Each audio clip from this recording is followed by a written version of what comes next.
Welcome to the Boardgame Report. I'm your host, Andy Josephson, also known as Blysbjörn on Boardgame Geek.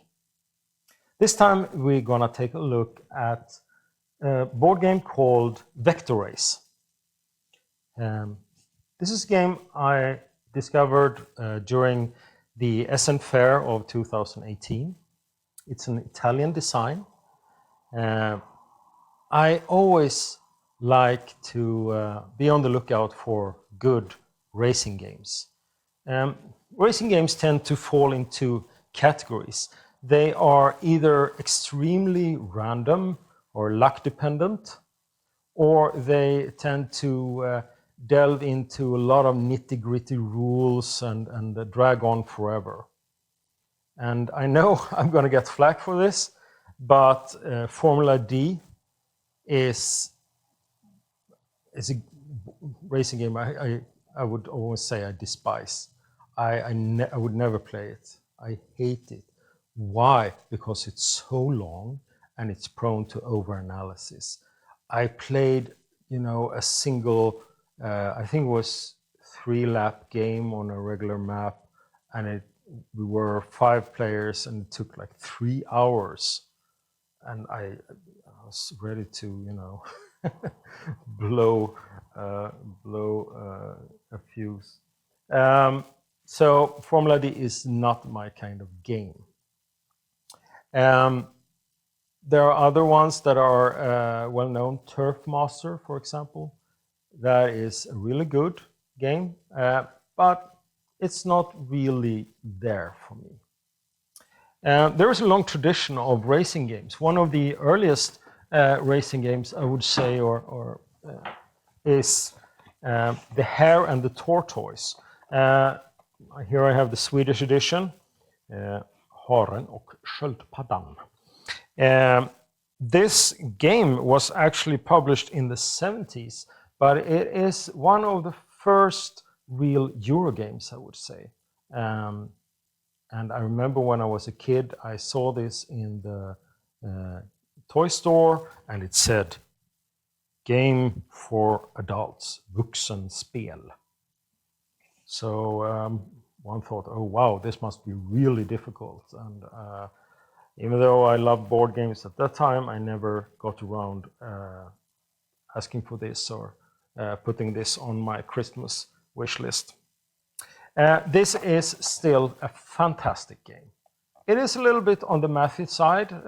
You need to know your arithmetics, but play this. I really recommend it. It's a really good racing game.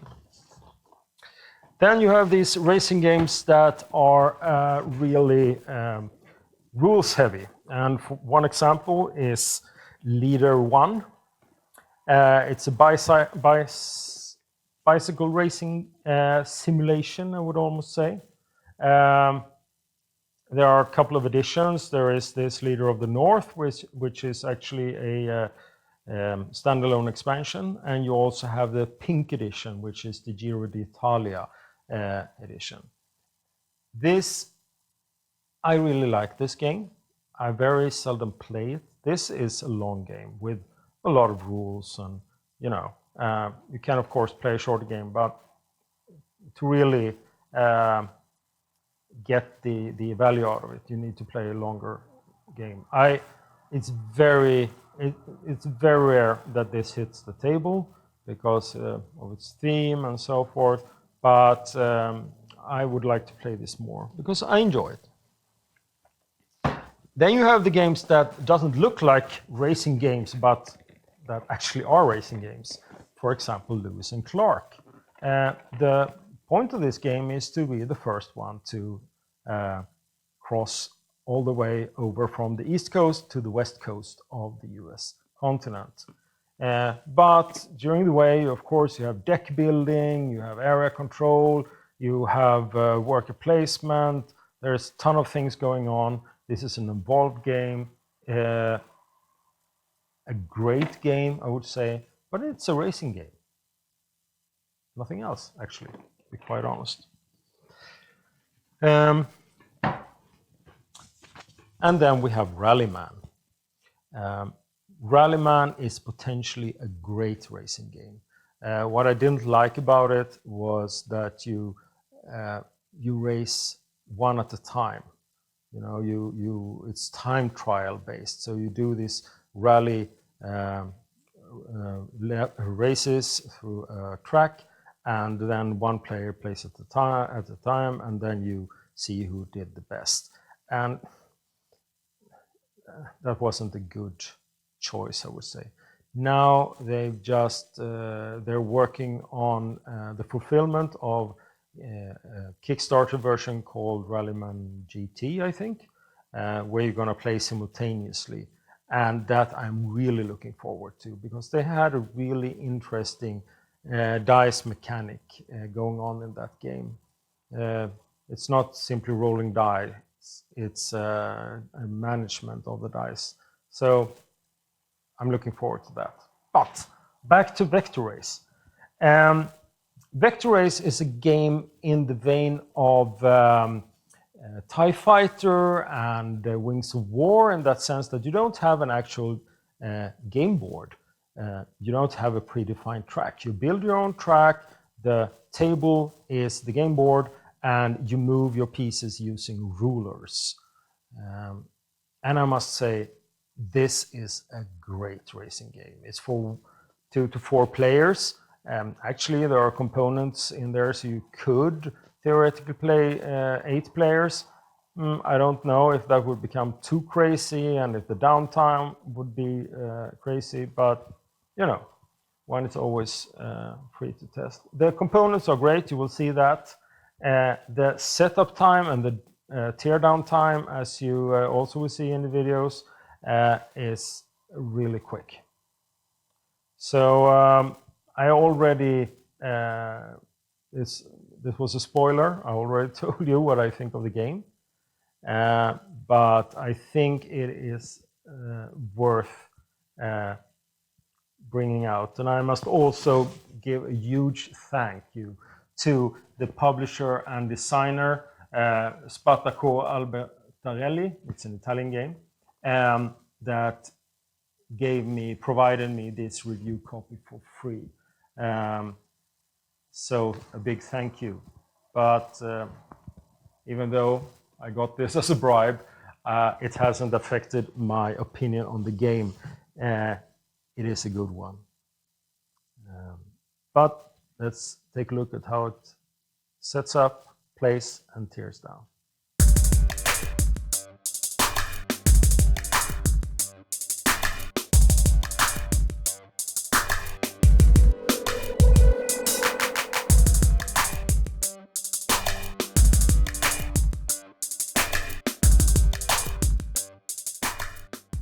So let's play Vektorace, a racing game where you don't have an actual game board, but you're playing kind of freeform using these rulers here to decide the placement of the cars. And you build this track according to your own how you see fit. There are actually 8 track components here, or curve markers. So normally you build a much larger track, but as per usual, I'm not going to play a full game. I'm just going to show you the rules and do a turn or two, so you get a feel for it. These are double-sided, doesn't matter, it's just for aesthetical preference. Maybe you can switch them if you want to just show that this is an inside or outside turn or whatever. That's up to you. This game works very much in the vein of TIE Fighter and Wings of War, in that you use these rulers here to decide your movement. Word on components, everything is made of this really thick, compact, sturdy cardboard. I love this. It's very nice. And also the cars here is also made in a fun way. You get this base, and then you get a sheet of these car models that you fold and glue together. And also on the um publisher's website, you can download templates so you can create your own cars. This is really cool. And I prefer this a lot actually to they making traditional models because this brings a very unique flavor to the game and it's fun. Um, the cars are placed according to this starting grid. Um, so you can create, you have these different positions here, first, second, third, and fourth place, or you can use the black one instead. And it's the same on both sides, so there's no magic there. And as you might understand, as there is no grid or anything like that, this is a game where you have to be a little bit careful about placement and also be a good sport, be a little bit lenient when it comes to details and so forth. Otherwise, you will end up in endless rules arguments and so forth. But I mean, we play games because it's fun, not because we want to win, right? Um, this is the pit stop marker. So if you want to make it a pit stop, you have to go outside here and you have to stop or end your turn with your car between these lines, and then you can restock on these tokens, which I'm going to explain about later.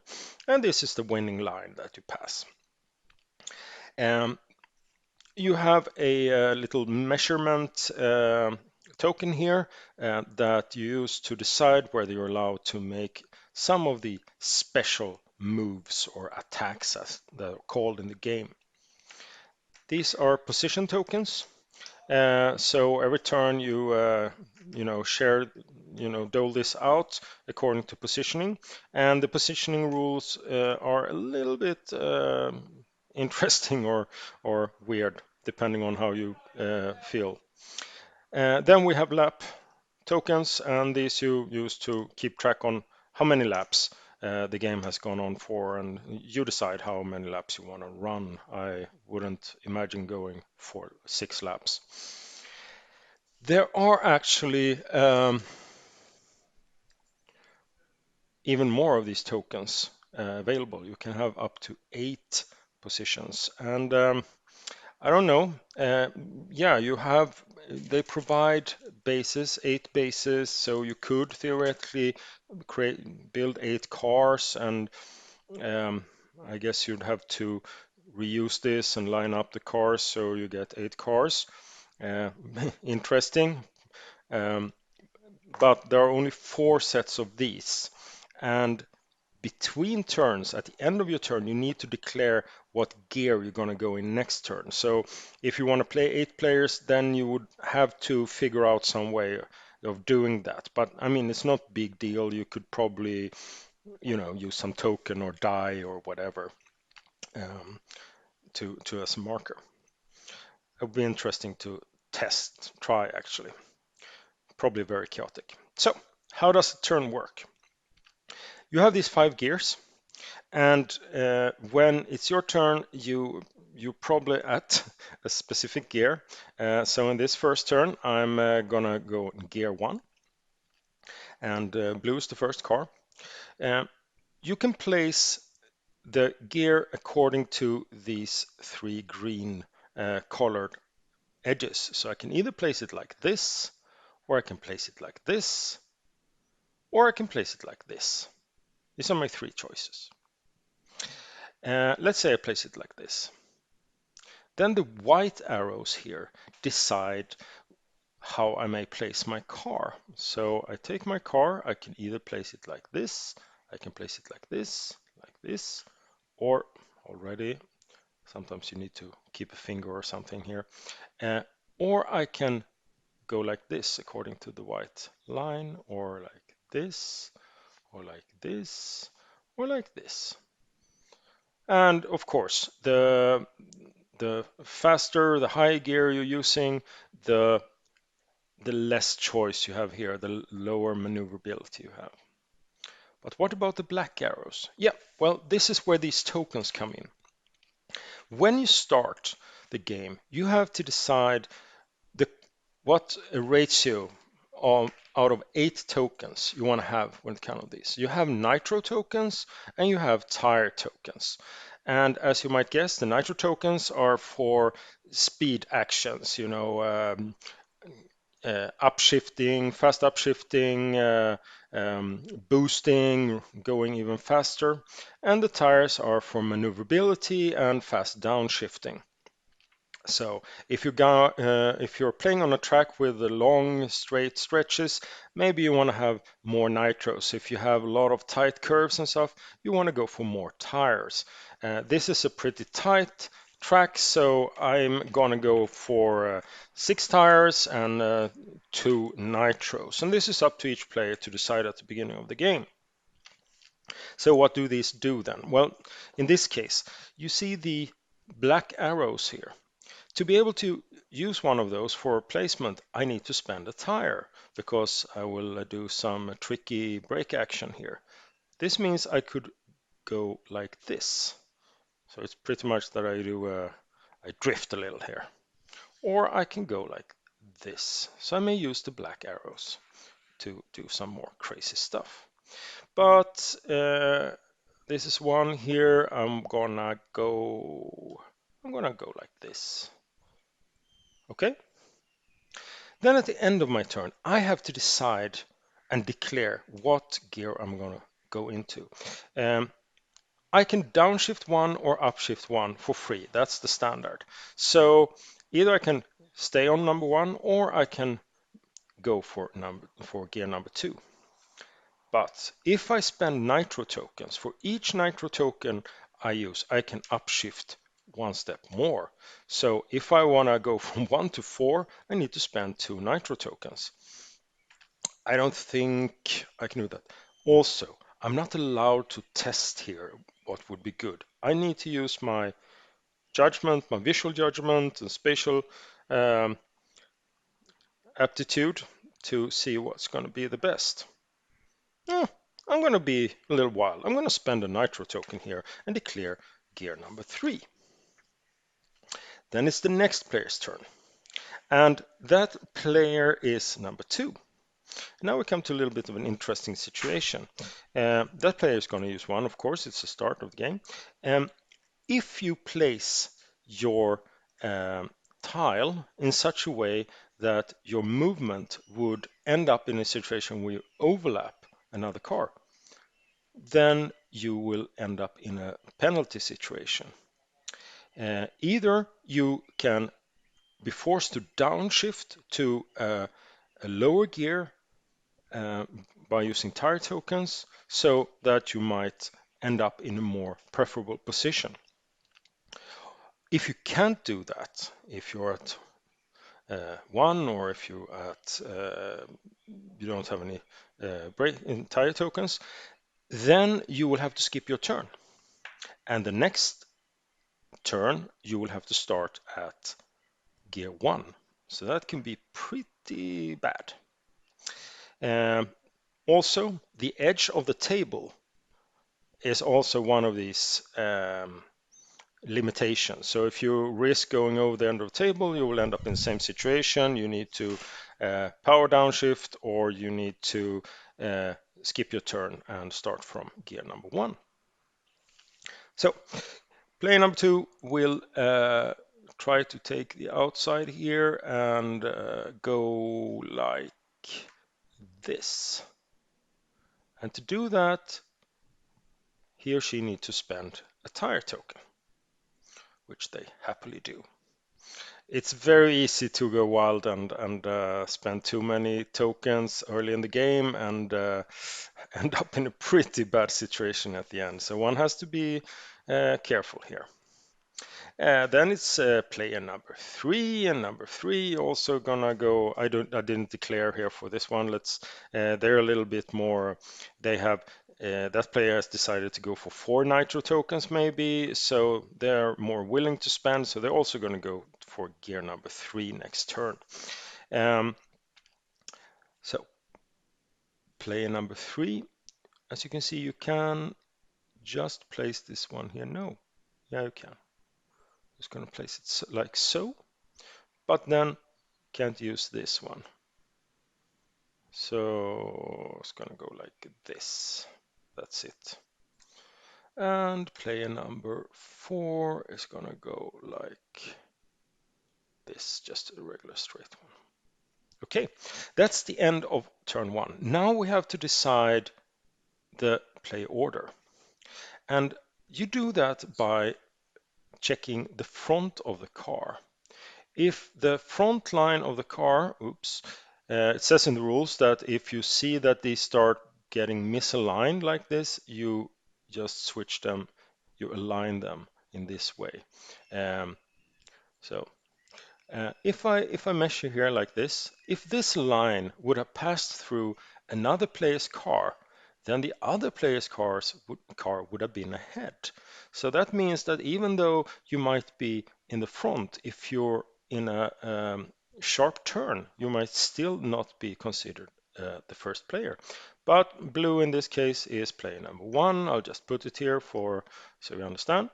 Then we look at this one, and it's clearly behind the green one. So the green one, but if you look at the green one here, it goes through the red car. So this means that green car is number 3, and the red car is number 2. And then finally, 4 goes through the green car, so it's number 4. So you might understand this might end up in situations that are kind of wonky, not wonky, but it takes a little bit to get used to. Let's say that this car had chosen this position. Then it would mean that it passed through the red car, and then the red car would have been in position 1 and start first, because they're in a more, I guess, preferable position. I don't know. This, as I said, this takes a little bit getting used to, but now the situation is like this. So the blue car decided to go with the 3, and can go like this. And the 3 has a little bit more of choices here. So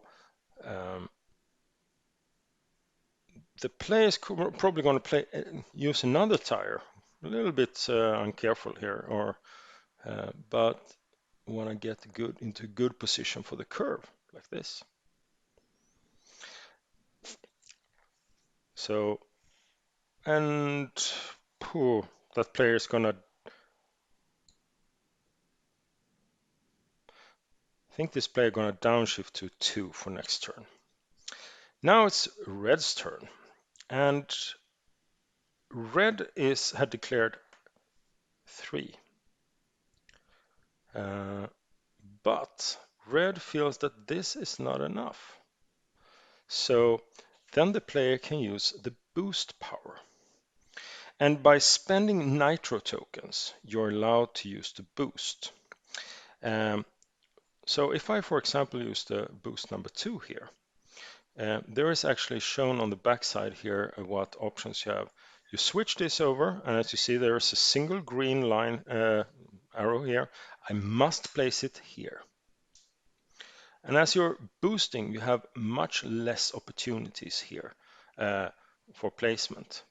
But I can either place like this or like this. Doesn't work because then I will end up in the curb here.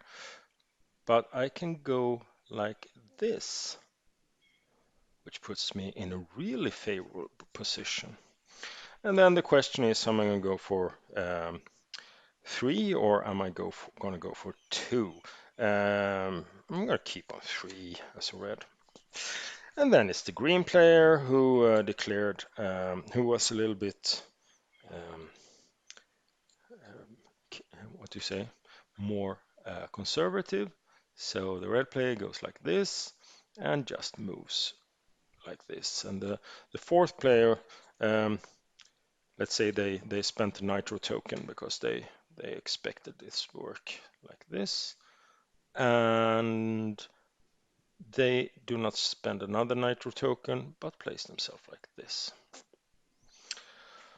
Okay, And so it goes on. You downshift one or upshift one, you spend nitro tokens to upshift more than one, you spend tire tokens to downshift, you spend tire tokens to add extra maneuverability, and use nitro tokens to boost. So you can, on the 5 here, you can boost with the different ones. And depending on what you boost with, you will get more or less maneuverability options. The final thing that needs to be explained is the special attacks.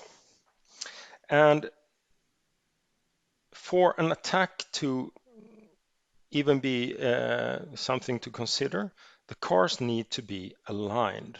They need to be pointing in the same direction. So let's say that this player ended up in this position and did that after this one, because in our case, this one moved first and this one moved second. But let's say this one was in this position and blue now ends up here. If you can place this, if you put this on top and you put in the front, and the front here covers that one, the car ahead, then you may do a push. If you push like this, you move the car like that, and that means that the red player next turn may not downshift for any reason. So if they would need to do an emergency downshift, that wouldn't work. They would need to just skip the turn. And if they would do downshifting due to preference, they couldn't do that. They would have to continue at least at on the same gear as earlier.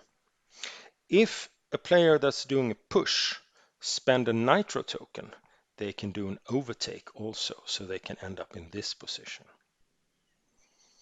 So that's a way of spending a nitro token. The other attack that can be done is that, let's say you end up like this. If I put my this measure token on the diagonal here, on the flank, so to speak, of the car, and that covers the car head, then I can do another maneuver. I can't remember the name right now, but I can put myself like this. If I'm like this, I can't do an overtake, but what it does is that, apart from me moving a little bit ahead, means that this player on his or her next turn cannot place their ruler here. They're not allowed to kind of move the full potential of, use the full potential of moving in. They must put their ruler here or on the outside. So in this case, maybe it isn't that much, but if you were like this, it could be a little bit nasty, because maybe this player would have liked to put it like this and then put the car here to get a little bit of a wider turn. But now this player needs to go like this and like that. This case doesn't matter that much, but if you have a lot of cars and you do this, you can kind of force other players to crash and so on, or do this emergency braking. And that's the game. The only thing, the pit lane, as I already mentioned, if you manage to stop, end your turn between these two lines, the car stops. You may refill up until 8 of these tokens, brake or nitro tokens, tire or nitro tokens, and then you start your next turn on gear 1 and go on. That is probably most interesting if you do a lot of laps. And that's how you play Vektorace.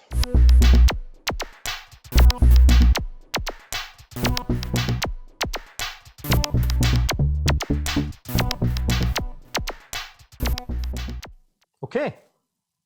Now you have gotten a insight into how this game Vektorace works, and I hope you found it interesting. I think it's a fresh breath in the racing, and I really enjoy the little cars. It's might be a bit childish, but this thing that you glue together your own cars and that you can download templates from the publisher's website and create your own cars. It's really fun and great, and I prefer this much to plastic miniatures, I would say, because you have a lot of opportunities to create fun custom play pieces. The nitro and tire mechanism is also really neat. It generates a resource management aspect, and it's extremely tempting to use these way too early in the game. I've done it way too many times and ended up in the late stage of the game with no way of controlling my car, and yeah, yes. And also these rulers representing the different gears, the fact that you're not allowed to, try beforehand, that creates sometimes chaotic, sometimes hilarious situation, and sometimes very frustrating situations. But I think that also creates an interesting tension and flexibility in the game that doesn't make it bogged down to too much analysis, because you could sit and measure and think and ho and ha, but this way you get some flow to the game. And I would say the best thing is the pre-declaration of your gear next turn. So or rather all the other players will know to some extent what this player will do the next turn. So they'll be able to read the race, so to speak. And that, I think, is one of the things that really make this game. And the box. Well, as you know, I'm not very fond of these creative boxes. I understand that it's kind of fitting to have an octagon-shaped box, as these octagons are the basis for this game. In this case, I'm okay with it because it's such a sturdy box, so you can store things on top of it without breaking it. And also, as it is flat, you can actually store it standing up in your board game shelf without,